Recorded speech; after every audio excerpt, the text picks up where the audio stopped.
Bill Gates is backing the first high-altitude experiment of one radical climate change solution, creating a massive chemical cloud that could cool the Earth. It's called solar geoengineering, and it's highly controversial. How long will it be that countries keep experiencing these climate impacts before someone gets desperate and says, hey, we need to cool the planet with solar geoengineering? It would look something like this. Thousands of planes would fly very high and use nozzles to inject millions of tons of light-reflecting particles into the stratosphere. It would create a thin chemical cloud of those particles around the whole planet, blocking some sunlight from reaching the surface. It would mimic a giant volcanic eruption, which we know cools the Earth. Back in 1991, Mount Pinatubo erupted in the Philippines. It was the largest eruption to affect a densely populated area, creating avalanches and giant mud flows that left more than 700 dead and 30,000 homeless. It also spewed a cloud of 20 million tons of sulfur dioxide particles into the stratosphere. That chemical cloud was hundreds of miles across and reflected about 2% of sunlight back to space.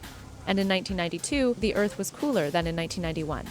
That is part of the mechanism, but you do this in a controlled way. Modeling studies have found that it could reduce the intensity of heat waves, for instance. Apparently it could reduce the rate of sea level rise. It could reduce the intensity of tropical storms.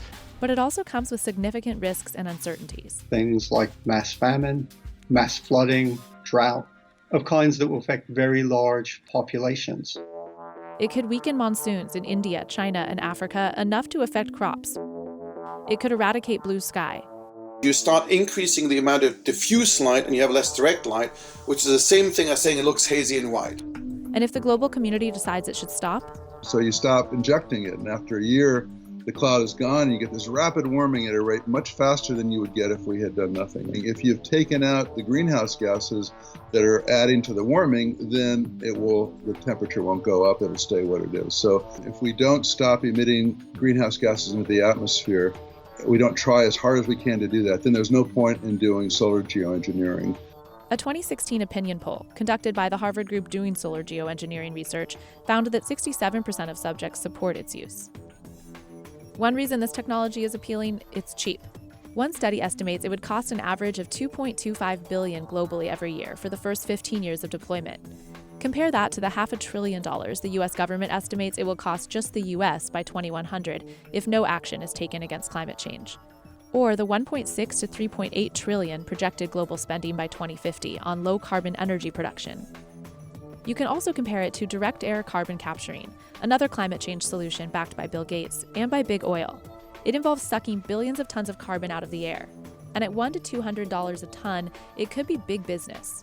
Solar geoengineering, on the other hand, is so cheap that nobody currently stands to make money from the process. But just because a solution is cheap doesn't make it a good one. It's cheap and dangerous. It doesn't require a lot of materials. It doesn't require a big innovation. It basically affects the whole planet with one project. So that is not necessarily a situation that has a lot of profit opportunity, right? Because there's not going to be a lot of different people that can do it and compete in a marketplace. Bill Gates is among a dozen individual donors and 14 foundations backing the first stratospheric solar geoengineering experiment out of Harvard. It's called Stratospheric Controlled Perturbation Experiment, or SCOPEX. A high-altitude balloon will lift instruments about 20 kilometers into the stratosphere, where it will release less than 2 kilograms of different naturally occurring chemicals, like calcium carbonate and sulfates, and then measure the change in atmospheric chemistry and light scattering. The Harvard group that runs SCOPEX and other experiments has raised more than $16 million, more than double any other solar geoengineering effort. And annual global funding has gone up from $1 million in 2008 to $8 million in 2018, with the majority of that funding coming from the U.S. The first phase of SCOPEX will cost around $3 million, with much more needed for wider research on solar geoengineering. To this point, stratosphere injections have only been tested with climate modeling. In the UK, a government-funded solar radiation management test called SPICE was cancelled in 2012 because of issues with patents. And we're not trying to develop any technology that is patented or where we want to make money with this later on. A study last year found that no existing aircraft can inject the stratosphere at a high enough altitude, but developing a new high-altitude tanker would not be technologically difficult or prohibitively expensive. Nozzles still need to be designed that can continuously blast out trillions of particles, and scientists still need to decide what chemicals those particles should be made of. But unlike cloud brightening, which is another solar reflection technique, the tech needed for stratospheric injections is not far off. The technology is not the main thing that's holding this back. The main thing that's holding it back is the uncertainty about what the exact effects would be and the positives and negatives of its effects, and the governance and decision-making process for implementing it.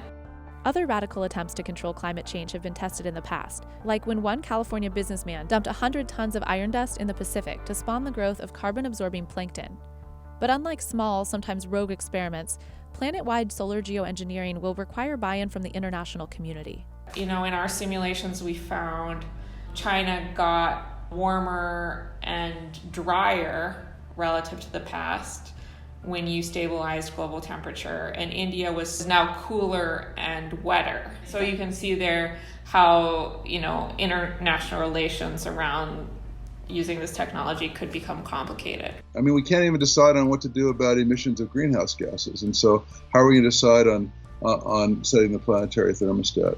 There's the real concern that we won't be able to reach agreement, we being the entire planet.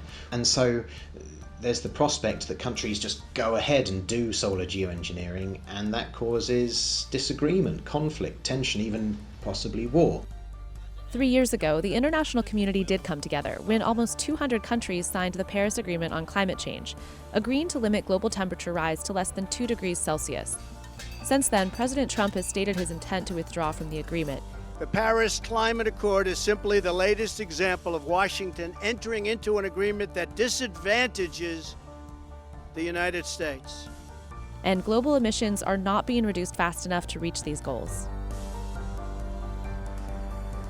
We know what we should be doing. What we should be doing is reducing carbon emissions. So we're creating a moral hazard. We are providing an out for you where you can say, well, I'm going to fix this technologically instead of doing the ethically right thing to do. It's way too early to give up on much more ethical approaches to climate change. Right. If future generations were literally in the room to question us on our dubious arguments, we wouldn't get far with some of the kinds of arguments we're trying to offer for neglecting conventional climate policy and going down this path. For now, the failure to rapidly reduce emissions has prompted more exploration of alternative solutions like carbon dioxide removal and solar geoengineering. But scientists warn we will still need to reduce emissions too. If we're not cutting CO2 emissions at the same time, from my perspective, there's little point in doing this because you would have to start using ever-increasing amounts. No responsible scientist says that it's a silver bullet. All the responsible scientists say this is something that we deploy if we had to, alongside all the other stuff that we already have to do. The U.S. Academies of Sciences is holding a series of meetings to study solar geoengineering, including one at Stanford this month. The committee will issue a report next year with recommendations for how, or if, solar geoengineering research should continue. Some scientists say the research is necessary in order to arm future generations with the ability to enact this backup plan, even though it seems nearly impossible now. We ought to start working on this solar climate engineering problem right now with as much urgency as we can, so that if we want to deploy it in a decade or so, we understand what we have to do. This is a real moral horror, especially in a situation where we're not doing all the things that we could be doing to minimize the risks of climate catastrophe now. But experts do agree that more public awareness is needed around solar geoengineering, because within a couple decades, for better or worse, it could be part of the solution, helping return the planet to pre-industrial temperatures. Modelling evidence gathered over the last decade has pretty consistently found that a moderate amount of solar geoengineering could significantly reduce many of the impacts of climate change. But it can't be a solution because it doesn't return the climate system back to how it was. It doesn't do anything about things like ocean acidification. So whatever happens, we've got to cut our CO2 to zero.